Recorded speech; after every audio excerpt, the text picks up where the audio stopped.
4R technique का दूसरा are,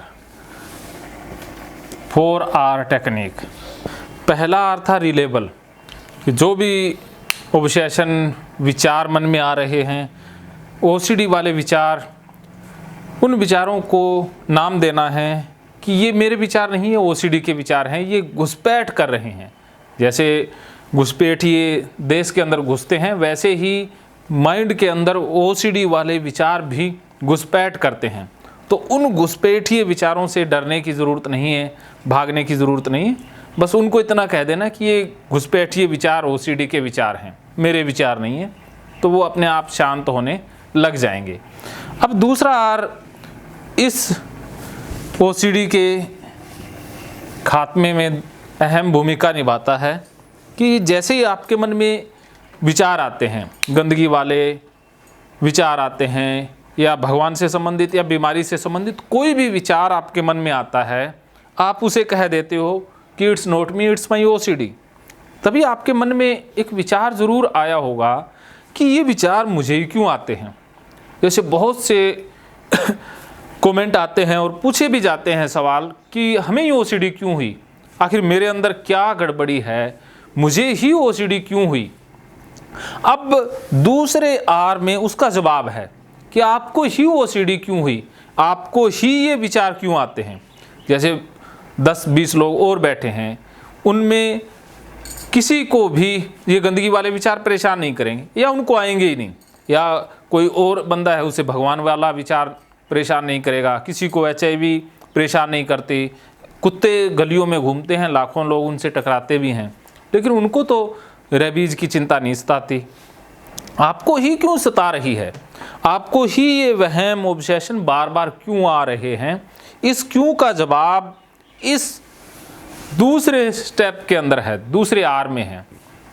आपने ये कहना है कि मेरे माइंड के अंदर केमिकल लोचा हो गया है।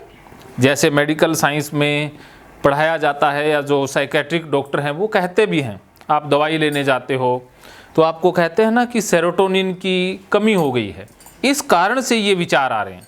आप उनसे पूछते हो कि मुझे ये ओसीडी क्यों हुई, तो वो एक ही जवाब देंगे कि सेरोटोनिन की कमी हो गई या केमिकल इम्बैलेंस हो गया, इसी कारण से ये ओसीडी हुई है। तब आपने यही कहना है कि मेरे माइंड के अंदर केमिकल लोचा हो गया है, उस केमिकल लोचे के कारण ये विचार मुझे बार बार आ रहे हैं। साधारण भाषा में आप ऐसा भी समझ सकते हो, जैसे ये पाइपलाइन है और ये यहाँ पर एक जोड़ है।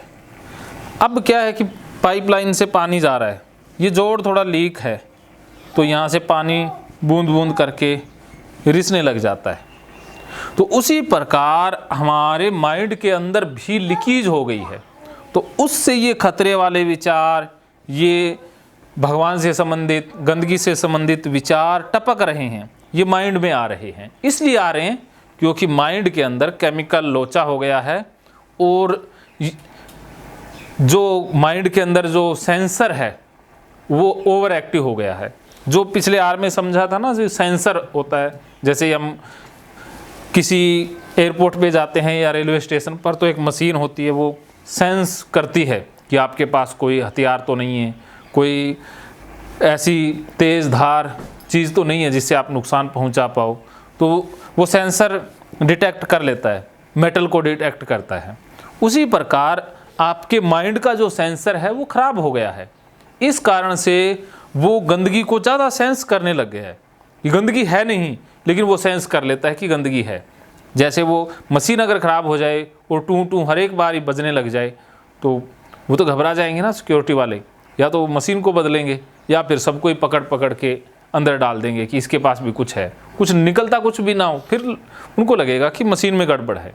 उसी प्रकार आपको जो ये गंदगी के विचार आ रहे हैं, गंदगी महसूस हो रही है, वो जो गंदगी डिटेक्ट करने वाला सेंसर है उसके ओवर एक्टिव हो जाने के कारण ही हो रहा है। तो आपने ये समझ लिया है। अब आपने ये कहना है कि सेंसर की गड़बड़ी से मुझे विचार आ रहे हैं, कि ये विचार मुझे क्यों आ रहे हैं, आपको ही ओसीडी क्यों हुई, क्योंकि आपका सेंसर गड़बड़ है। अगर आपका सेंसर गड़बड़ नहीं होता तो आपको ये विचार नहीं आने थे, आपको ओसीडी नहीं होनी थी। तो ये जो लीकेज हो गई है, उसी कारण से ये विचार रिस जाते हैं। जैसे पाइपलाइन के अंदर लीकेज हो तो पानी रिसता है, उसी प्रकार माइंड के अंदर जो सेंसर की गड़बड़ी के कारण विचार बार बार टपक जाते हैं, मन में बार बार आ रहे हैं। तो इस कारण, ये कारण देना है कि मुझे ही क्यों हुई। तो आप केमिकल लोचा भी बोल सकते हो। उससे क्या है कि आपको एक साहस मिल जाएगा कि मुझे ओसीडी क्यों हुई। और उसका इलाज क्या है कि केमिकल को आप बैलेंस कर लेते हैं। तो केमिकल को बैलेंस करने के लिए दवाइयाँ हैं, और उसके अलावा ये 4R टेक्निक तरीका है, गीता कोर्स है, वो केमिकल को ही तो बैलेंस करने के लिए है, सेरोटोनिन को बढ़ाने के लिए ही तो है। तो अगर आप ये प्रैक्टिस बार बार करोगे तो आपका केमिकल लोचा ठीक हो जाएगा, सेरोटोनिन की मात्रा बढ़ जाएगी।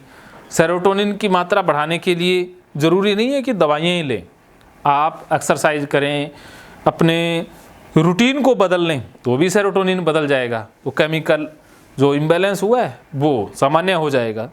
तो अब आप ये समझ गए कि जैसे गाड़ी के अंदर गियर फंस जाता है तो गाड़ी में खर खर की आवाज़ आने लग जाती है, तो उसी प्रकार माइंड के अंदर ऑब्सेशन ने गियर फंसा लिया है। जैसे गंदगी वाला ऑब्सेशन है, उस ऑब्सेशन ने गियर फंसा दिया है, वो माइंड के अंदर फंस गया है, वो बार बार आ रहा है। जैसे ऑब्सेशन सबको ही आते हैं, ऐसा कोई इंसान नहीं है जिसके मन में ऑब्सेशन नहीं आते, लेकिन उनके मन में ये ऑब्सेशन फंसता नहीं है।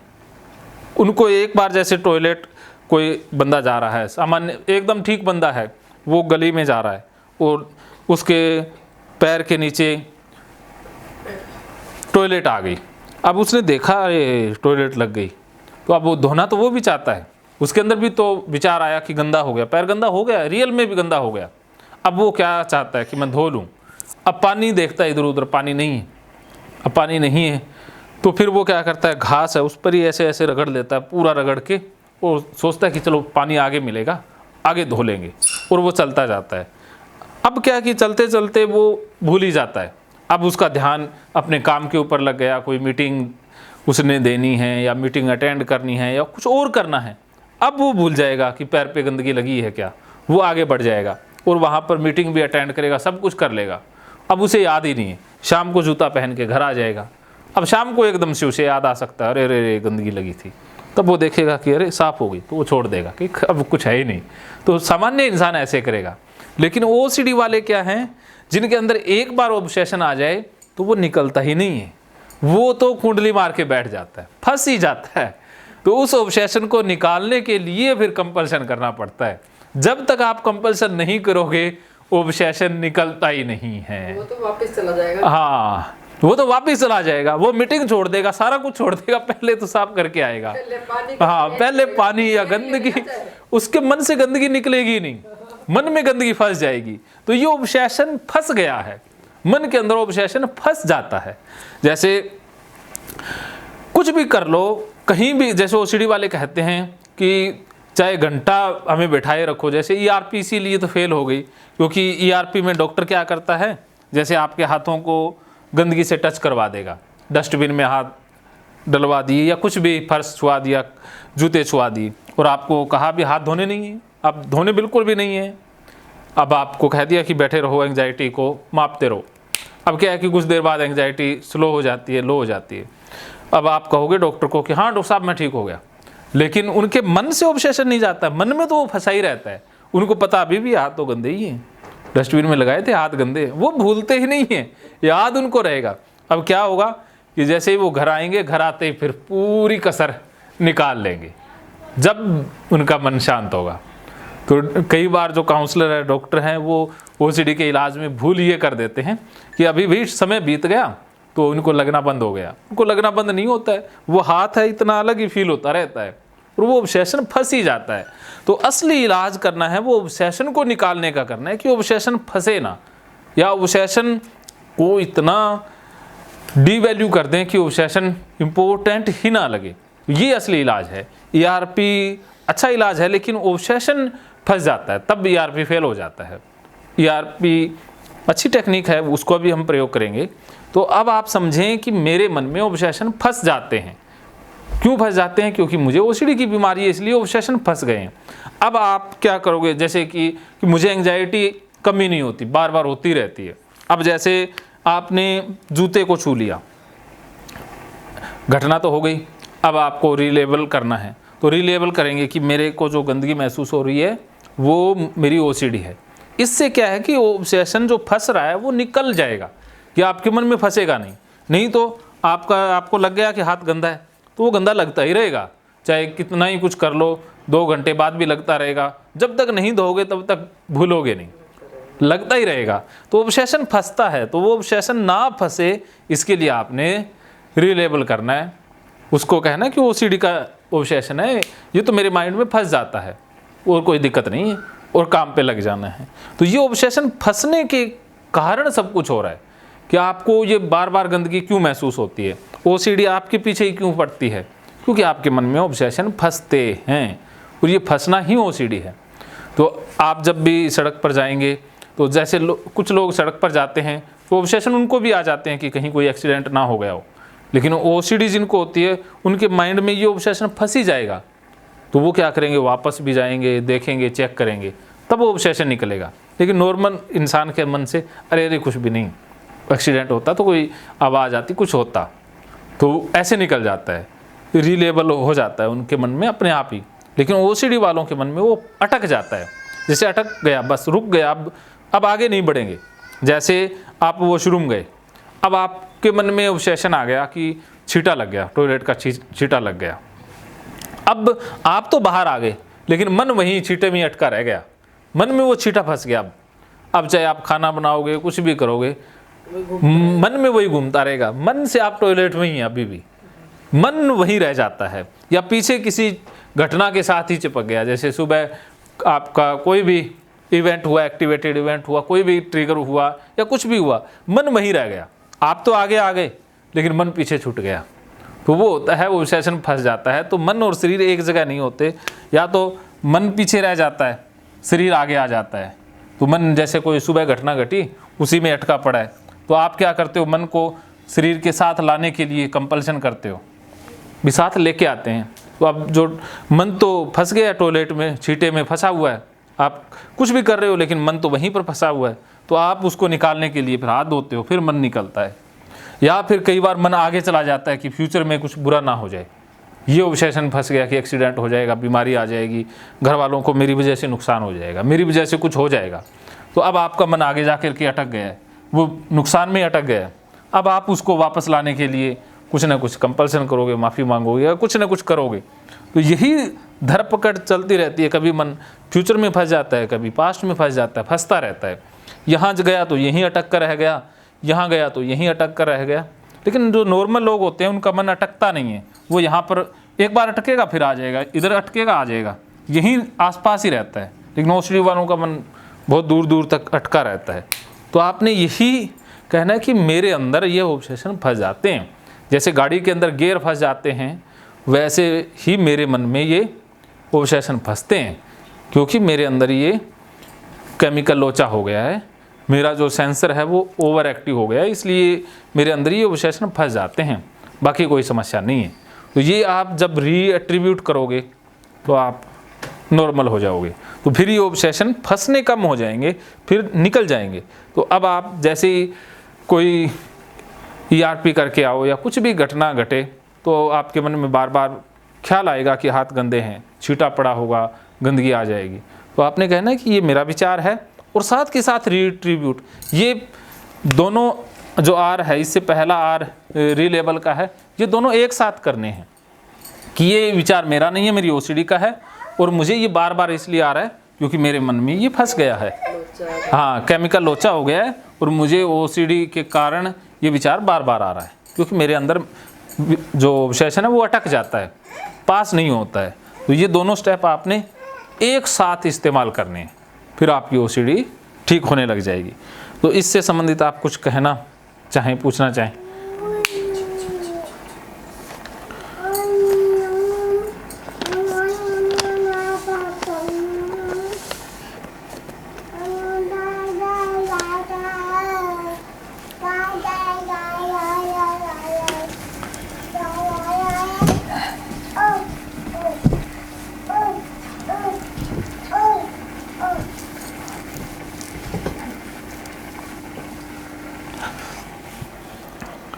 री एट्रीब्यूट में एक स्टेप और भी आप इस्तेमाल करोगे कि जैसे अलार्म होती है, उसके ऊपर एक बटन होता है, एक ऑन का एक ऑफ का, जैसे कोई भी उदाहरण ले लें।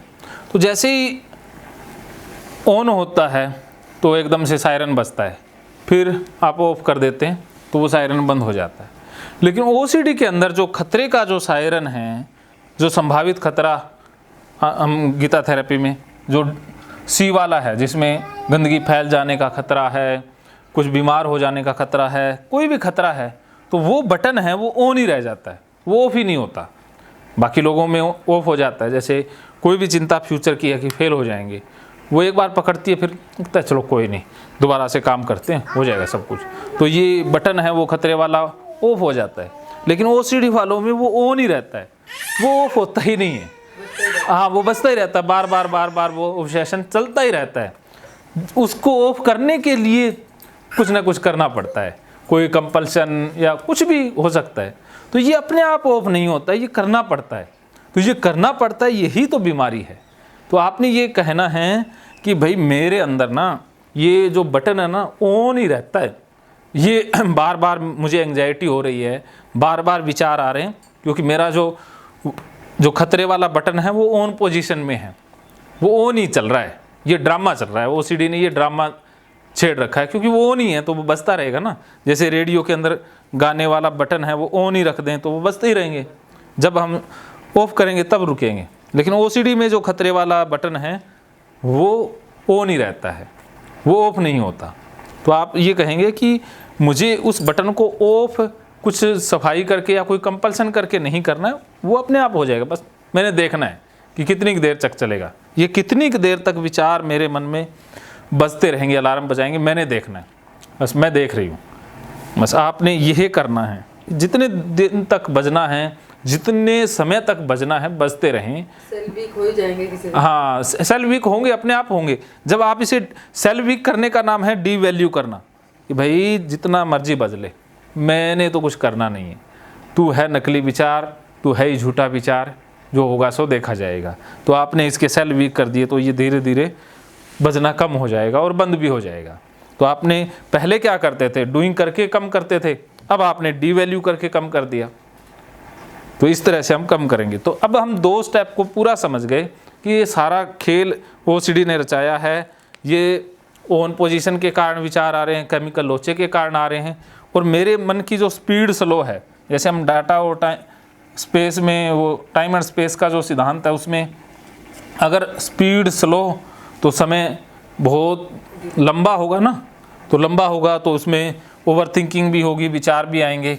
अगर स्पीड फास्ट है तो विचार आएंगे और निकल जाएंगे, रुकेंगे नहीं, आएंगे निकल जाएंगे। क्रिएटिव विचार वही रहेंगे, जो असली विचार वही रह पाते हैं स्पीड फास्ट के अंदर। तो अब आपने कहना है कि मेरे समय की स्पीड है वो स्लो हो गई है, मेरी समय की स्लो स्पीड के कारण ही मेरे मन में ये विचार फंसते हैं। अगर मेरी स्पीड बढ़ जाए तो मुझे विचार फंसने बंद हो जाएंगे। तो स्पीड कैसे बढ़ेगी? डाटा डिलीट करने के लिए। डाटा डिलीट करने के लिए क्या करना है कि सरेंडर कर देना है, प्रकृति को सौंप देना है।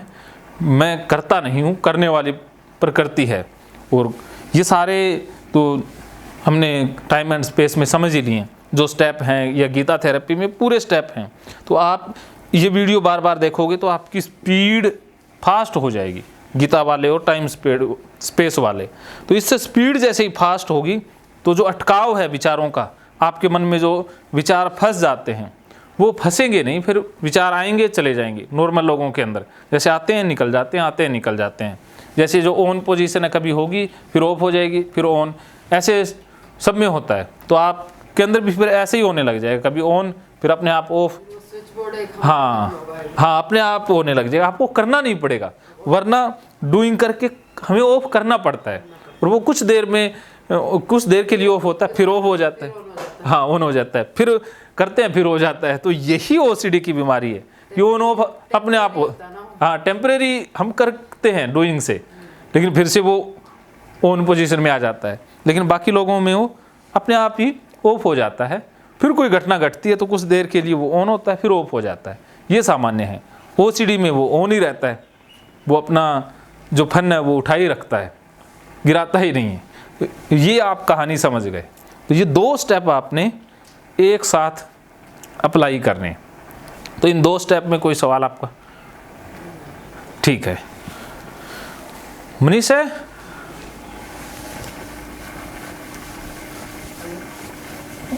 वो कहाँ गया? हैं? हैं? क्या हुआ? मम्मी मेरे से पूछ रहे समझ आ गया, मेरे को तो आ रहे हैं, आपको आने चाहिए। हाँ, कोई नहीं, वीडियो मिल ही जाएगा। मनीष है? 4R technique. 4R टेक्निक का तीसरा R है रीफोकस।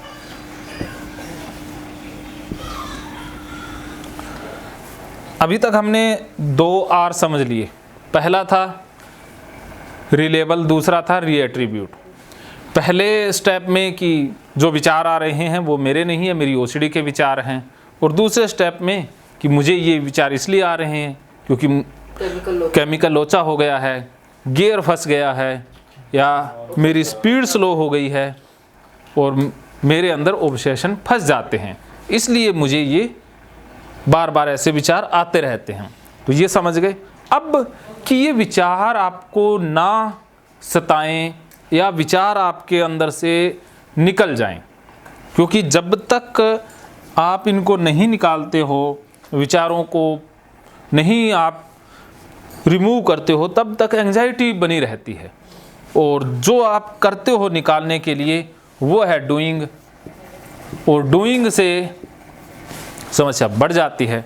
डूइंग कंपल्शन, हाथ धोना या जो भी कुछ आप करते हो ओसीडी वाला, उससे ये निकल तो जाते हैं विचार कुछ समय के लिए, लेकिन बीमारी यही है, डूइंग की ही तो बीमारी है। तो ये तरीका तो हमने अपनाना नहीं है, हमें अब रीफोकस करना है।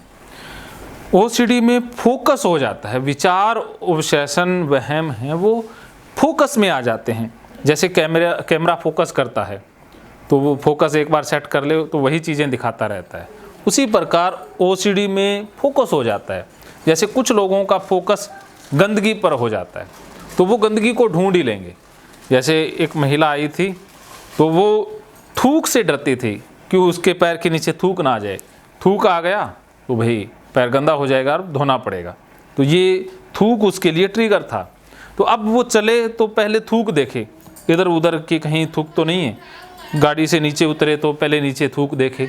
थूक देखने की उसको आदत थी या उसका फोकस था वो थूक ही हो गया था, थूक के ऊपर उसने फोकस कर दिया था। लेकिन जिस इंसान के फोकस में जो होता है वो उसे दिखाई दे जाता है, क्योंकि इस दुनिया में सारी चीज़ें हैं, दुनिया में सब कुछ है, आप जो देखना चाहते हैं वो आपको दिख ही जाएगा। तो उस महिला को थूक दिख ही जाता था और फिर वो परेशान हो जाती। जैसे मैं भी जा रहा था और वो महिला भी जा रही थी, तो मैं तो निकल गया क्योंकि मेरे फोकस में ही नहीं था कि थूक देखना है या थूक नीचे पड़ा होता है, लेकिन वो तो फोकस करके चल रही थी तो उसे थूक दिखाई दे गया। एक बार सफेद दाग वाले भी तो हाँ, तो ऐसे ही तो उसने जैसे ही थूक देखा तो वो बेचैन हो गई और घबराहट शुरू हो गई, क्योंकि आप जिस चीज़ पर फोकस टिकाए हुए हैं वो आपके फोकस में आ गया तो आप घबराने लग जाते हो, चिंतित हो जाते हो और फिर आप उसे निकालने लग जाते हो डूइंग करके।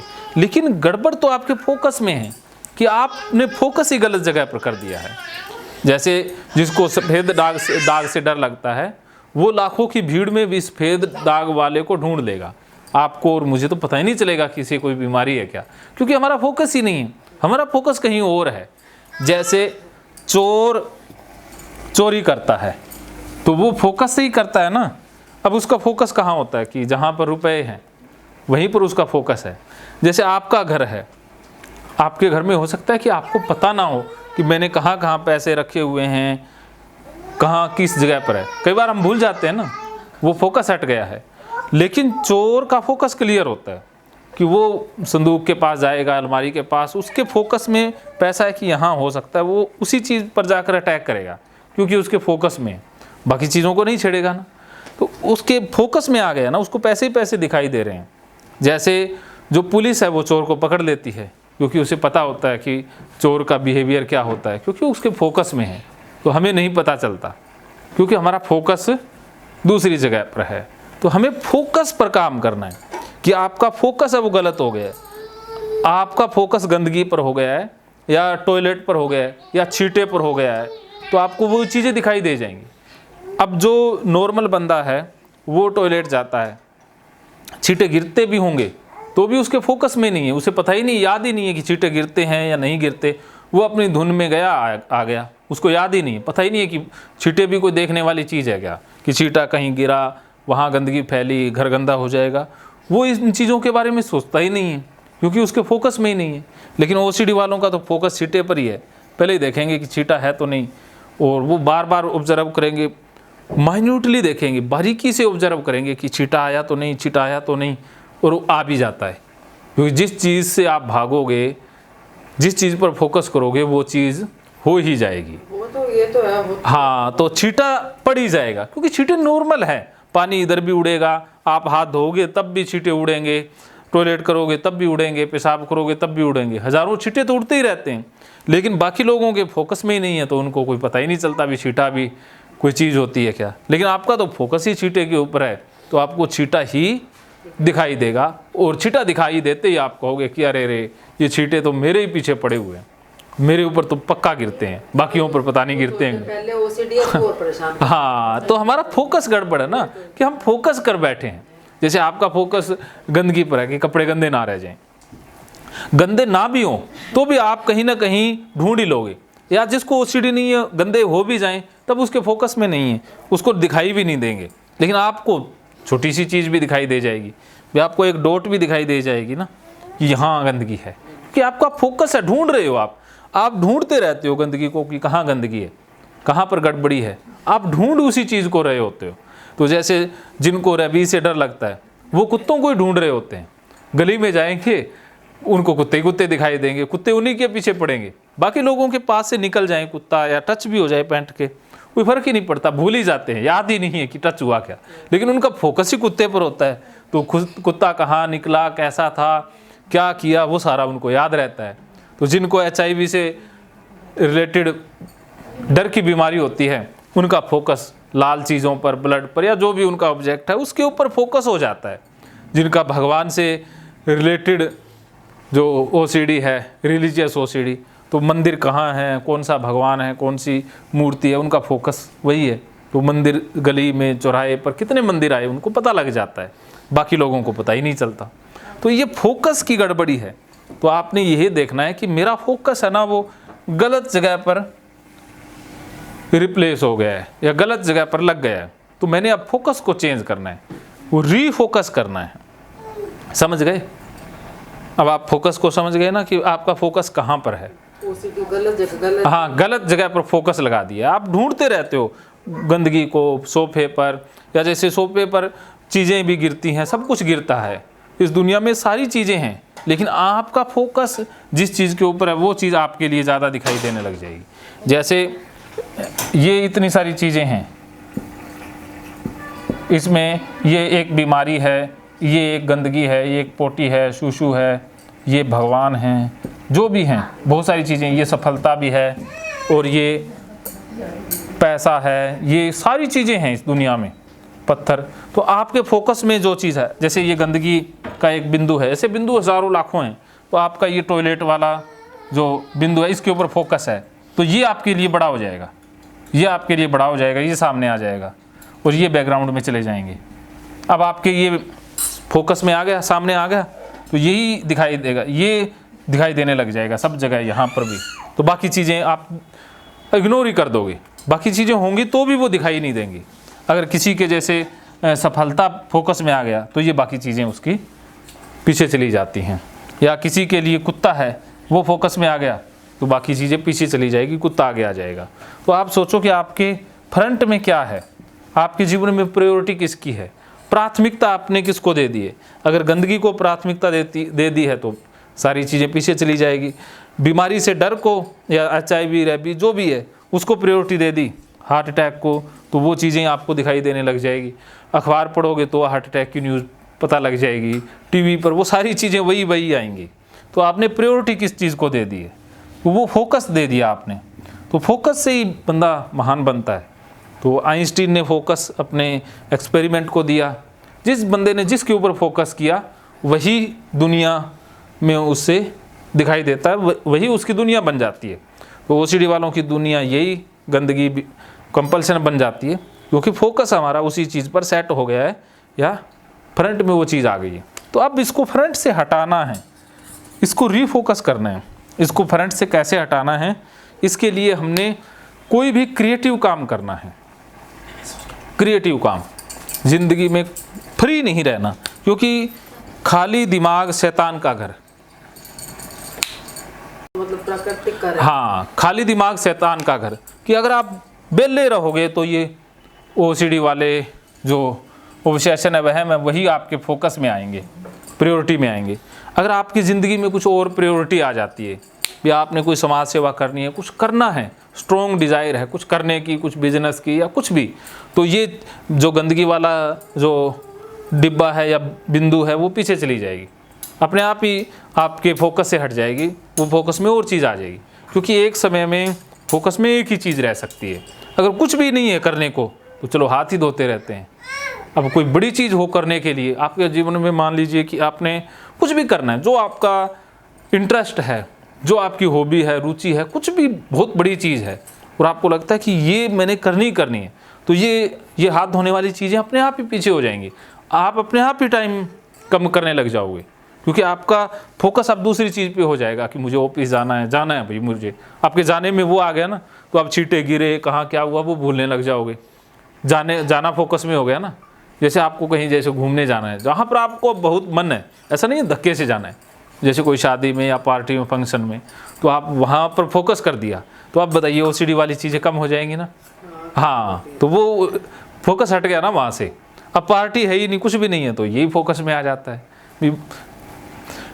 खाली समय शैतान का घर है, तो खाली नहीं बैठना, कुछ ना कुछ करना है, क्रिएटिव करना है, जिससे आप पूरी तरह से इस ओसीडी वाली दुनिया को भूल जाएं। ऐसा कुछ सोच लेना है, क्रिएटिव करना है, जिससे आप इस दुनिया से बाहर निकल जाएंगे। मनपसंद, जो आपको पसंद हो। बोरिंग होगा तो फिर कर ही नहीं पाओगे। तो जैसे कहते हैं ना कि it's not how you feel, कि ये सत्य नहीं कि आप क्या फील कर रहे हो, सत्य ये कि आप क्या करते हो। आप जो कर रहे हो ना, वही आपका फिर सत्य बन जाता है। कर्म ही भाग्य। हाँ, कर्म ही भाग्य बनते हैं, कर्मों से ही सब कुछ होता है। कर करके ही तो हम बीमार हुए, तो करना बंद करना है। तो करने के लिए अब कुछ नया करना है, वो आपका भाग्य बन जाएगा। तो कुछ भी आप शुरू कर सकते हो। यहाँ पर मैं कुछ भी बताऊँगा वो मेरा बताना हो जाएगा, आपको अपने जीवन का खुद ही तय करना है। मेरे लिए सिर्फ दिशा दिखाना ही काफ़ी होता है। गुरु या टीचर या मेंटोर हमेशा दिशा दिखाता है, चलना खुद ही होता है। जैसे महात्मा बुद्ध भी तो लास्ट में यही कहते हैं कि अपो दीपो भव है, कि अपने दीपक स्वयं बनो। दूसरा आपको इशारे करेगा, राह दिखाएगा या संकेत देगा कि ये कर सकते हो, लेकिन चलना खुद ही होता है। God help those who help themselves, जो खुद की सहायता कर सकते हैं उन्हीं की भगवान सहायता करता है। जो खुद की सहायता खुद नहीं कर पाते, भगवान भी उनसे पीछा छुड़वा लेता है। तो कायरों के या कमज़ोरों के साथ भगवान कभी नहीं खड़ा होता, भगवान भी ताकतवर लोगों का साथ देता है। ये इसीलिए तो हमें अब कुछ करना है जो अच्छा है, तो आपकी ओसीडी भी ठीक हो जाएगी। लेकिन अगर आप कुछ कर नहीं रहे हैं, फ्री हैं, आपके पास समय ज़्यादा है, तो अगर आपकी ओसीडी ठीक भी कर दी तो फिर एक नई समस्या आ जाएगी कि अब टाइम पास नहीं हो रहा, करे क्या। पहले तो हाथ धोने में हाँ उसमें टाइम चल जाता था, अब टाइम करे क्या। ऐसा हुआ है कि कुछ लोगों की ठीक कर दिया वो ओसीडी, अब वो कहते करें क्या। हाँ, फिर रिलैप्स होगी, अब करने को कुछ है नहीं, कहते हम तो उदास हो गए, खालीपन आ गया। हाँ, अब है ही नहीं कुछ, क्या करें। तो फिर वो रिलैप्स आ जाएगी, फिर उनको लगेगा इससे अच्छा है कि हाथ धोने में चलते रहते हैं, कुछ और तो है नहीं, इससे अच्छा ये तो बोरिंग जिंदगी फिर से शुरू हो गई।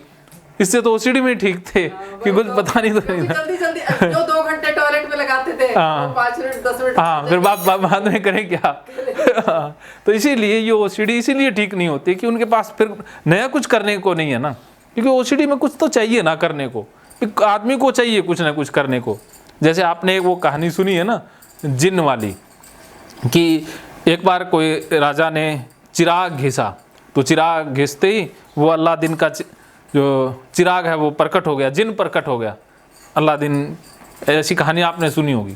तो वो हमेशा कहता है कि हुकुम मेरे आका। तो कोई बंदा था, राजा था, वो कहता भी मेरे पास तो काम ही काम है, मैं इसे लगाए रखूँगा।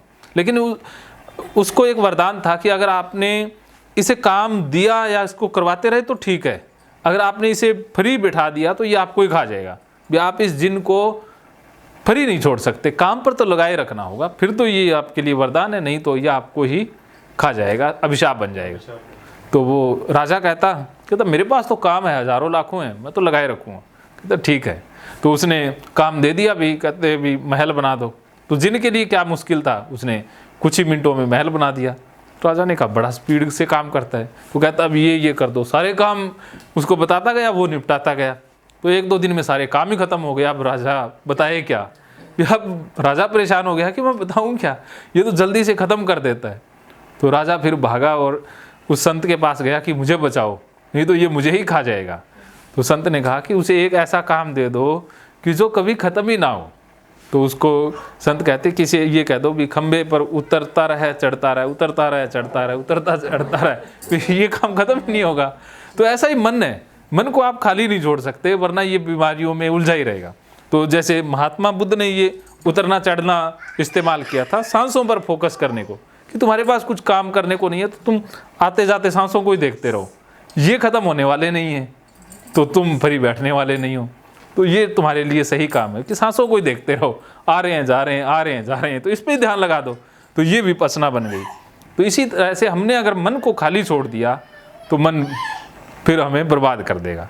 तो इसीलिए आप मन को ओसीडी से अगर निकाल भी लोगे, अगर कहीं और नहीं लगाओगे, तो मन फिर आपको लगेगा कि ये इससे भी बड़ी बीमारी है, ये खाली बैठना या ना करना, अब क्या करें।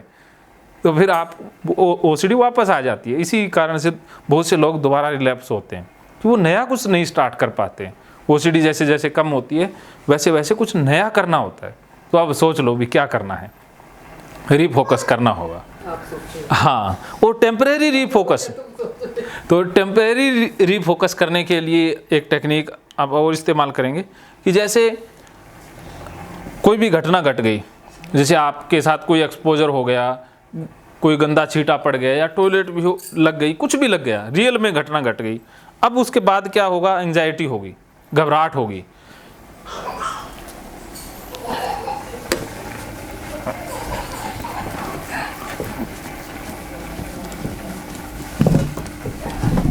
ये समझ तो आ रहा है ना? हैं? बहुत बढ़िया तरीके से। अच्छा, एडवांस कर दिया इसको बात, लेकिन ये भी समझ गए। हाँ, ये अपने आप ही हो जाता है। तो टेम्परेरी जो एंजाइटी हो रही है वो टेम्परेरी है, लेकिन टेम्परेरी एंजाइटी को भी हटाने के लिए हमने रीफोकस थेरेपी का इस्तेमाल करना है। तो रीफोकस को हम डिस्ट्रैक्शन टेक्निक बोलते हैं,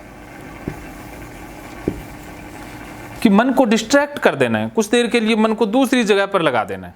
जैसे कोई घटना घट गई, कोई एक्सपोजर हुआ, कोई छींटा गिर गया, कुछ भी आपके साथ घटना घट गई और अब आपको घबराहट हो रही है, बेचैनी हो रही है, एंजाइटी हो रही है, और आपके अंदर एक अर्ज उठ गई है कि मैं हाथ धोऊं, बार बार हाथ धोने की अर्ज आ रही है, या कुछ भी कंपल्शन करने की अर्ज आ रही है, डूइंग की अर्ज आ रही है।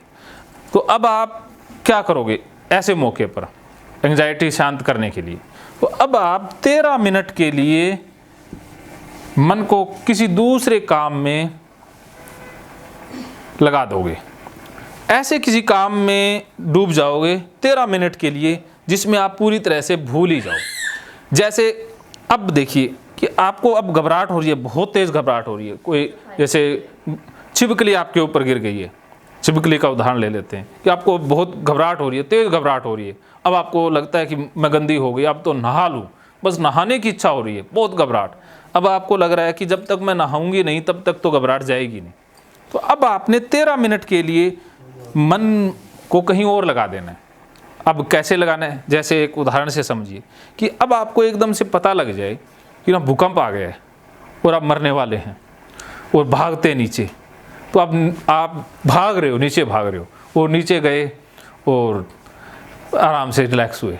अब आपके मन में घबराहट है या वो छिपकली वाली वाक्य याद है? कुछ भी नहीं है ना, तो आप भूल ही गए ना सब कुछ, तो वो घबराहट एंजाइटी भी चली गई। तो उसी प्रकार, क्योंकि उससे भी ज़्यादा कोई चिंता बड़ी आ गई ना, तो इससे भी ज़्यादा कोई बड़ा डर जिंदगी में ले आएं कि जो गंदगी का डर है वो छोटा है, इससे भी बड़ा डर है, वो डर ले आते हैं तो ये छोटा डर निकल जाएगा। वो डर इन्होंने सही डाला है कि हम तुझे छोड़ देंगे। वो डर इस डर से क्या है कि वो इसका भी इलाज करना पड़ेगा, क्योंकि ये ऑब्सेशन बन जाएगा कि मेरे को नहीं छोड़ा तो छोड़ ना दे, इस कारण से कहीं हो ना जाए, कुछ हो ना जाए, तो आप ओवर थिंकिंग में चले जाओगे। लेकिन जो संतों ने या जो अध्यात्म में जो डर दिखाए गए हैं वो अलग है। तो इसके लिए हमें देखना है कि ये जिंदगी तो भाई बीतती जा रही है, एक एक दिन निकल रहा है, भी रेत की तरह मुट्ठी से निकल रहा है।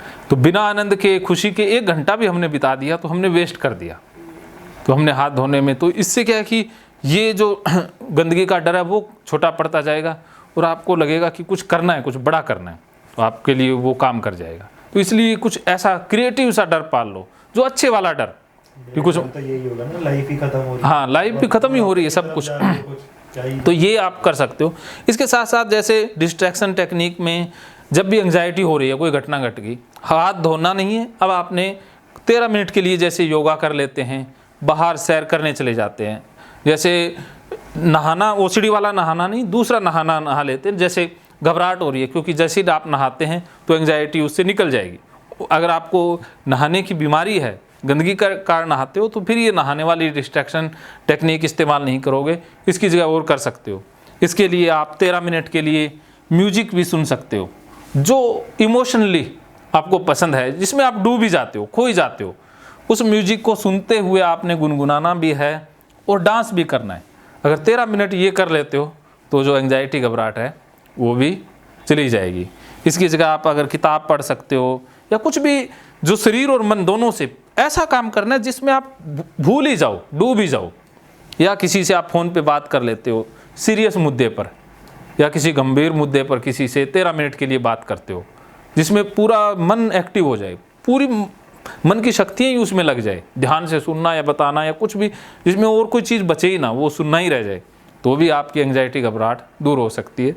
और भी बहुत सारी चीज़ें हैं जो आप अपने लेवल पर कर सकते हो 13 मिनट के लिए, जिसमें आप भूल जाओ कि ये आपको कोई घटना घटी थी। जैसे अभी क्या है कि जैसे हम बातों में उलझा लेते हैं, जैसे बातें कर रहे हैं, जैसे आपका हाथ लगवा दिया, कई बार बातों में आपको इतना उलझा दिया कि किसी गंभीर बातचीत में आपको वो याद ही नहीं रहा कि मेरा हाथ भी लगा था, तो अब आप खाना भी खा लोगे, सब कुछ कर लोगे, लेकिन जैसे याद दिलाएंगे फिर कहोगे अरे रे गंदा हो गया। तो भूल जाओ, ऐसा कुछ करो 13 मिनट के लिए, तो वो ना फिर ऑब्सेशन निकलने लग जाएंगे। जब आप भूलने लग जाओगे तो ऑब्सेशन निकलने लग गए, तो घबराहट, बेचैनी बंद हो गई, तो आपकी ओसीडी ठीक हो जाएगी। तो ऑब्सेशन में पहले अटका हुआ था ना मन, फोकस हो गया था, पहले फोकस पर अडिग थे हम, अब रीफोकस की दूसरी जगह पर हम फोकस कर रहे हैं, पूरी तरह से दूसरी चीज़ में रत हो जाना, डूब जाना। ये है रीफोकस या डिस्ट्रैक्शन टेक्निक, कि मन को डिस्ट्रैक्ट कर दो, मन को कहीं और उलझा दो, लगा दो, क्योंकि मन में एक समय में एक ही विचार या ऑब्सेशन रह सकता है, दो नहीं रहेंगे। अगर गंदगी वाला ऑब्सेशन है तो दूसरा नहीं आएगा, अगर दूसरा कोई आ गया तो गंदगी वाला निकल जाएगा। एक समय में इसमें एक ही चीज़ रहेगी।